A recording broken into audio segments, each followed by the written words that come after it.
Pinapahiwatig ng mga cards na nagawa mo na lahat para sa ikauunlad mo. May magandang naging resulta.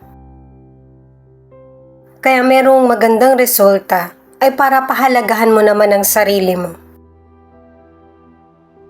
At saka, hindi dapat gumastos ng mga hindi mo naman kailangan. Yan yung weakness ng ilang Gemini pagdating sa financial. Kaya ito sinasabi para meron kang maitatabi, lalo na para sa future mo. At saka nakakasunod ka na rin sa daloy ng buhay mo kahit na may mga challenges man na dumating. Ang ilan sa kalusugan, gumawa ng healthy plan para sa pagdadayet. Kasi base sa 3 cards na ito, may ilang Gemini na hindi mo gustong gumastos kung meron ka mang sakit.